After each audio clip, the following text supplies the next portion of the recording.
என் பணமனத்து போய்விட்டது. அதனால் அந்த வேட்டையாடிட்ட அடியும் உதயம் வாங்கிக் கொண்டு வந்திருக்கின்றேன். சற்று நேரம் இருந்தால் என்னை அவன் கொண்டே இருப்பான். இனி இங்கிருந்தால் என் உயிர் காவத்து. இப்போது புறப்படுகிறேன்.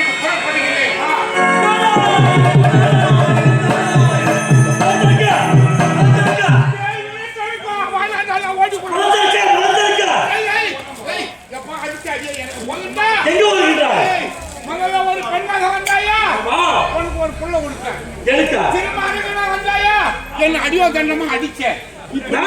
இப்ப வேற வேஷத்துல வந்து என்ன அடிக்க போறான்.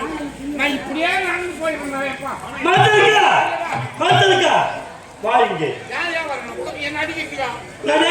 என்ன அடிக்கிறா அப்ப நீ விதச்சாருக்கு இல்லையா? கிடையாது. உண்மையாக நிச்சயமாக விதச்சாருக்கு இல்லையா? கிடையாது.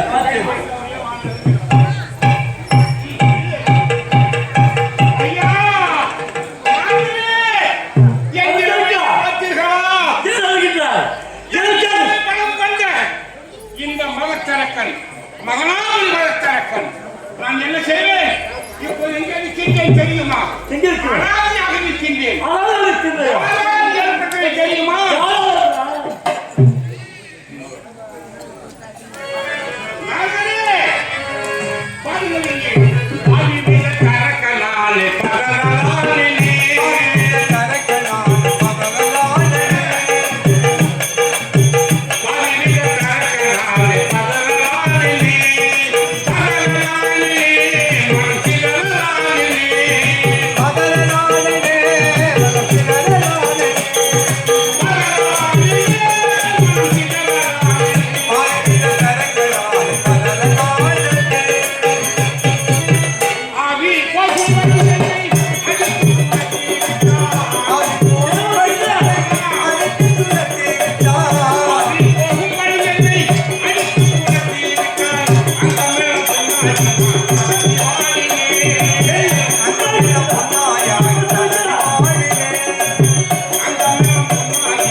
என்னை சேர்ந்து ஒரு குழந்தை இருந்தவுடன் என்னை அடித்து ஓடிவிட்டான்.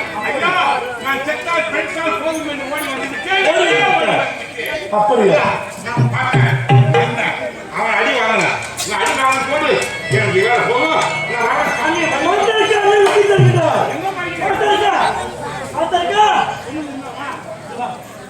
எங்க போற? எங்கேயா போறேன்? கண்ணில் பட்டா அந்த பிறக்காக அடிச்சே கொண்டு விடுவான். அவன் நிச்சயம் பண்ணால் அழிக்க முடியும். அவன் என் கையை அசைவானா? அவன் அடிச்ச அடியை என்னால் தாழ முடியல. அவன் என் கணக்கால் அதற்கு வழி இருக்கின்றது. என்ன வழி? எப்படி தெரியுமா? ஒரு நாட்டிலே இருக்கின்றார். இப்ப அவன் அடிக்க எங்க போகணும்? நானும் அவனும் சண்டை செய்யறோமா அந்த காட்டுக்கு போகணுமா? காலம் செல்ல வேண்டும். காலத்திலே சொல்லமா என்ன அடிச்சா அடிக்கிறாங்க திருப்பி அடிக்கலாம் அவனை. எப்படி தெரியுமா? அந்த காலத்திலே வீரம் ஆழ்ந்தாலும் இருக்கின்றது. அப்படியா? ஆமா. அமிர்து சென்று தவணையை கேட்க வேண்டும். வந்துருவா அஷ்டமாஸ்தவம் கேட்க வேண்டும். அப்படி பெற்றுவிட்டால் உலகத்தில் உள்ள யாராலும் கொள்ளவே முடியாது. அஷ்டமாசித்து வரத்தை பெற்றுவிட்டால் அதை நீ கொண்டு விடலாம். இந்த உலகத்தையே அப்படி சென்று அம்மனுக்கு அஷ்டமா சித்தியை பெற்றுவிட்டால் நாங்களே நானே இந்த உலகம். ஆமா நாங்களே நானே நானே இந்த நாட்டுக்கு கடவுள். ஆமா நானே உலகத்துக்கெல்லாம் கடவுள். நானே அனைத்தும். புறப்படுகிறேன்.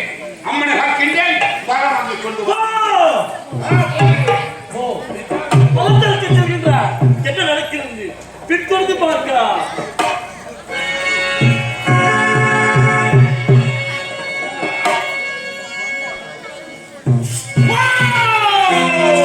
அம்பா கருணை கூறி மகான்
இன்பத்தோடு வாழ வேண்டும், நீண்ட நாள் வாழ வேண்டும் என்று வரம் கேட்கின்றாய்.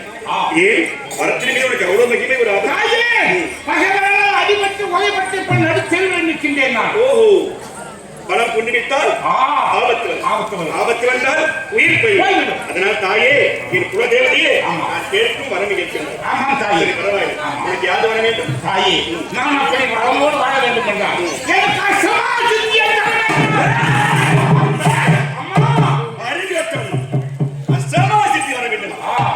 மரத்தின் மகிமை இருந்து இருக்க தெரியாமல் கேட்கின்றாய்.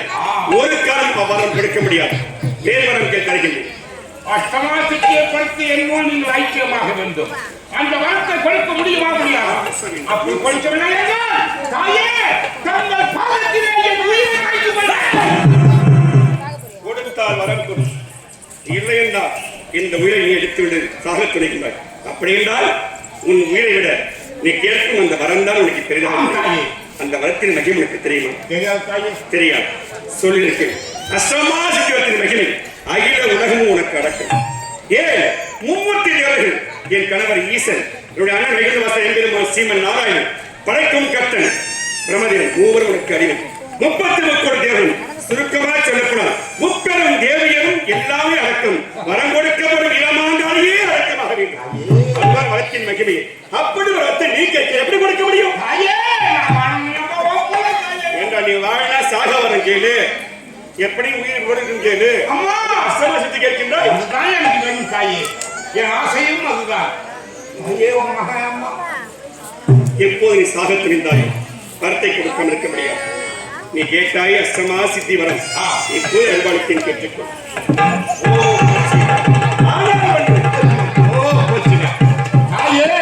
உலகத்தில் எத்தனையோ மொழிகள் இருக்கின்றது, எத்தனையோ வார்த்தைகள் இருக்கின்றது. ஆனால் என்ற சொல்லுக்கு அர்த்தங்கள் 1000. ஆனால் என்ற அர்த்தம் 1000 இருக்கின்றது. ஆமா, உண்மைதான். இந்த வரம் யாரும் பெற முடியாது. இந்த வரம் நீ பெற வேண்டும் என்றால் உனக்கு அனைத்து சக்தியும், ஆண்மை பலம், நலபலம், மனோபலம், உடல் பலம் அனைவற்றையும் என்றால்தான் இந்த வரத்தை நீ பெற முடியும். இந்த வரம் உனக்கு சித்தியாக வேண்டும் என்றால் நீ எனக்கு ஒரு யாகம் ஒன்று செய்ய. என்ன யாகம்? நரபலி கொடுக்க வேண்டும். தாயே, இப்ப நிறைய இருக்கான் தாயே. நாட்டுல உலகத்துல பிறந்து வளர்ந்து பெரியவனாய் வீட்டுக்கு அடங்காமல் எத்தனையோ சுத்தி நடக்கிறாங்க. தின்னுட்டு அவனை கண்டுபிடிச்சு கொண்டாந்து வீட்டை விட்டு அப்பா அம்மா பேச்சை கேட்காம சுத்துற பசங்க எல்லாம் செட்டு போயிருப்பானோ அவனை புறப்பட்டாலும் வெட்டிடுறான் உங்களுக்கு. இன்று நான் இப்படி இருக்கு, நாளைக்கு நல்லபடியா மாறுவான். அப்படியா? ஆமாண்டா. வயது மாறும்போது அறிவும் மாறும், திறமையும் மாறும், நல்லபடியா வருவான். அப்படிப்பட்ட பிள்ளை நரபலியை கேட்கின்றார். நான் கேட்கும் நரபலியே வேறு. அதுக்கு ஒரு நிபந்தனை இருக்கின்றது. என்ன தாயே? 4 நிபந்தனைகள் நான் முதல்ல சொல்றேன். எனக்கு கொடுக்க போகும் நாளை காலை அதிகாலை சூரியன் உதயமாருக்கு முன்பாக எனக்கு நரபலி கொடுக்க வேண்டும். சரி. அந்த நரபலி எப்படி தெரியுமா? ஒரு நாட்டை ஆளக்கூடிய ஒரு மன்னனாக இருக்க வேண்டும். அவன் நாட்டை ஆளக்கூடிய மன்னன், முடிசூடிய மன்னன். சரி. அவன் தாய்க்கு தலைமகனா இருக்கணும். 2 அழகிலே மன்னனுக்கு ஒப்பனா இருக்க வேண்டும். 32 அழகு கொடுக்க வேண்டும். 4வது கன்னித்தன்மை இழக்காத வாலிபனார். திருமணமாகாதவன். திருமணமாக கன்னித்தன்மை, திருமணமாக திரும்ப கன்னித்தன்மை எழுதுவான். திருமணமாகி இல்ல, மொத்தத்துல கன்னித்தன்மை இழக்காத வாலிபனார். தாய்க்கு தலைமகன், நாட்டை ஆளக்கூடிய மாமன்னன், அழகிலே மன்னனுக்கு ஒப்பானவன், கன்னித்தன்மை இழக்காத ஒரு வாலிபனை கொண்டு வந்து எனக்கு பலியிட்டால் நீ கேட்டாய் அஷ்டமா சித்தி வரம். அந்த வரம் உனக்கு அப்போ சித்தியாகும். அந்த 4 நிபந்தனைகள் ஒரு நிபந்தனை தவறாக செய்தாலும் சரி அந்த பலியை உன்னை ஏற்பேன் நான். என்ன உன்னை ஏற்பேன். என்ன பலி எடுத்துக்கிறீங்க? ஆமாண்டா. ஐயோ அம்மா நான் கண்டிப்பா கொடுக்கணும். சரியா கொடுக்கணும். கண்டிப்பாக ஒரு நிபந்தனை தவறினாலும் நீ என்ன நீங்க பலி எடுத்துக்கீங்க. ஆகட்டும் தாய். அந்த வழியை கொடுத்தால் நீ கேட்ட அஷ்டமான சிக்கன சித்தியா. ஆகட்டும் தாய். பாருங்க. சென்று வாருங்க. இது எனக்கு தேவையா? ஏதோ சொல்லுவாங்கல்ல உதவாங்கம்மா வீட்டுக்கு போகணுமான்னு இருக்கணும். அப்படி வாங்காத அந்த நாளும் பேச்ச கேட்டு அம்மா கிட்ட போடா வளர்க்க வாங்கலான்னு சொன்னான். அந்த நாள் வரமாட்டான். என்ன ஆச்சு? இப்ப அம்மா பலி கேட்டு இந்த பலிக்கு நான் எங்க போவேன்? தாய்க்கு தலைமகனாக இருக்க வேண்டும், நாட்டின் மகனாக இருக்க வேண்டும், 32 லட்சங்கள் உடையவனாக இருக்க வேண்டும், திருமணமாக கட்டிடம் காலையாக இருக்க வேண்டும். அப்படிப்பட்ட வாலிபனை எங்க தேடுவேன்? அப்படி இல்லை என்றால் அம்மாவே என்ன பலி ஏற்றுக்குவான். இந்த பக்கம் போனா அம்மா சூழத்தால குடிச்சிடுவாங்க, இந்த பக்கம் போனா முதற்காரக்காக அஜோத்தனம் அடிக்கிறான். நான் எந்த பக்கம் போகிறதுன்னு எனக்கு ஒண்ணும் புரியல. இந்த நாள் கேட்ட பேரு எனக்கு அவ்வளவுதான். இனி எங்கேயாவது போக வேண்டியதுதான்.